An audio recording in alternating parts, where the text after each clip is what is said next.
Alright, what's going on, guys? So I have Christiana Marron here. She's a physical therapist out of Fort Lauderdale, originally from New York. So we'll see if she don't beat me up too much because New Yorkers are pretty tough, I heard, allegedly. But as you may know, or may not know, I don't know if you know me or not, maybe you do. You should know me because you're going to be on my IG. So anyways, I have quad tendonitis, years of squatting.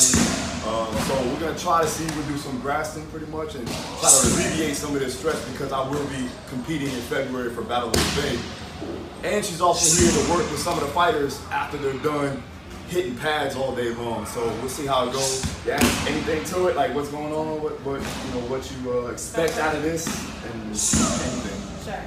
So I'm Dr. Christiana Marron, and I specialize in the Graston technique, and that's one of the things that I utilize in my treatment with a lot of athletes.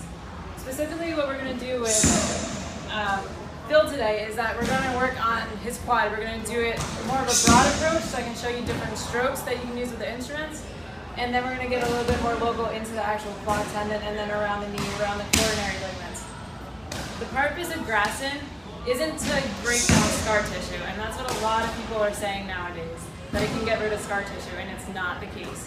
What you can start finding at a molecular level or a cellular level is you'll see microblast changes in the actual tissue. So if you look at it under the microscope, if you have injured tissue or tendonitis, it looks like, I always go for a spaghetti analogy. It looks like cooked spaghetti in a strainer that's kind of been sitting there for a while, right? It's nasty, it's bound down, it's irregular. So what the tools are implemented to do is actually start realigning it so it becomes linear again, okay? And that's where you get actual healing properties, and that's where you actually see a difference in your movement, your flexibility, and then the range of motion throughout the joint. Okay, so I'm gonna start. How's it feel? A little weird?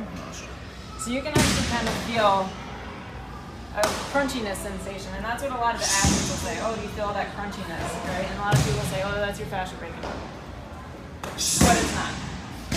It's actually just starting to realign a lot of the tissue around the quad muscle. So I like to go very broad approach, short strokes. And you don't want to go in right away and start hammering at someone who hasn't gotten Graston done before. You can already see where he's starting to get some capillary breaking, right? You don't want to get to the point where it starts bruising. And that redness will go away.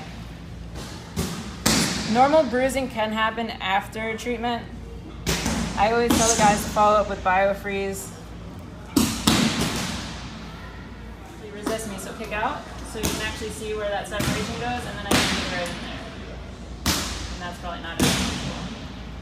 So the fascia lays in between the muscles, right? It's like a casing in between each one. So you can actually get to the fascia that's in between the actual muscle fibers and then the ones that actually separate each muscle head. So in the quad, you got your VMO, like this. Can this help with decreasing contractile forces of the muscle tissue? 100%. So if you're trying to contract some shit, get some Graston done. And so we're going to do some cross friction. Now that's also a manual technique you can do with your hands. With something like tendonitis, you can actually go across the actual tendon, and I'll put them on a little bit more stretch. And you can start going in on there like that. And then come in. You do a release technique of his quad. So relax for a second. Now you can do it with an active contraction, or you can actually do it where he's pulling the hamstring in and putting it on a stretch. So I'll show you both ways. So first is a pin technique. So I'm gonna actually, and then relax. Go ahead. Put it back down.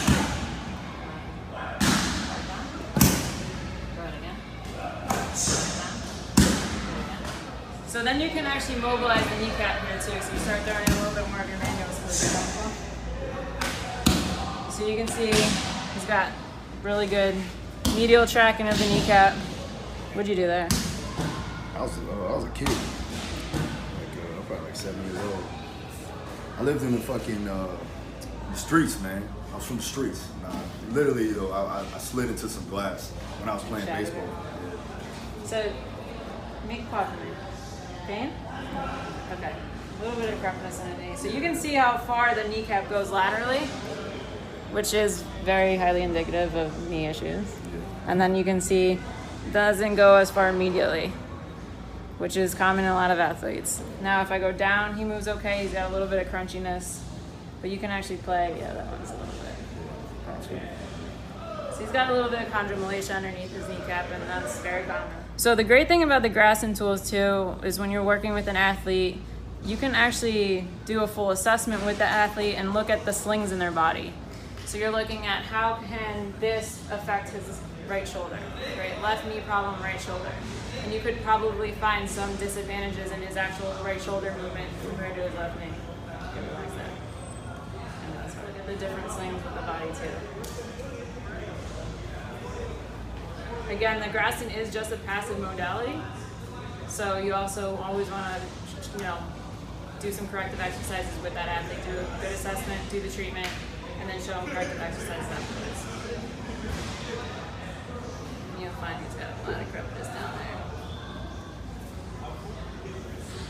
A lot of the times, too many therapists, or not so great therapists, will go right to the source of the problem, where they're not looking at outer things that could actually cause that issue, like the oblique sling, like the other side of the body that does correlate to something like this. Which that makes sense because when I fought, I was a southpaw, and I use rotation, and my lat is tighter on this side, and I do have a little bit of depression on my right side, so it does cause an imbalance and a deficiency there too as well. Right. Makes sense. Right. So pain is not always the source of the problem. All right, so I'm going to go into framing the kneecap a little bit more. So like I said, what I like to do is I like to play around with the available range of motion his patella has, and I put it so there's some slack. Think of tendonitis as like a frayed rope, right? And you want to realign that again. And the tools are great for that. I have found a lot of faster healing times with the Graston with tendonitis issues. So whether that be elbow, so elbow ends up taking some time, especially with lifters, fighters. They just love to keep going. They don't like to stop, right? We can do this in combination with slow eccentrics to help with the tendon healing. Yep. I like to do also, if it's more of a chronic tendonitis, I like them to do isometrics and then go into the eccentric. Where is that? That just from bilateral back squatting. Yep.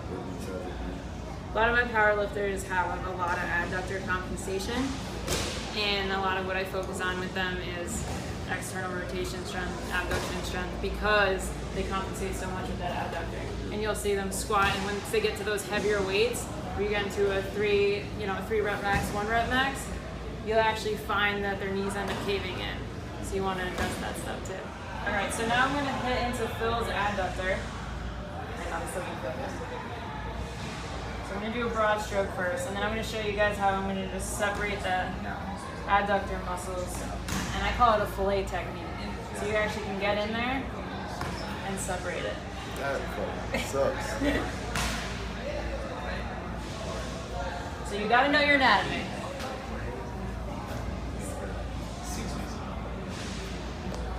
Just breathe.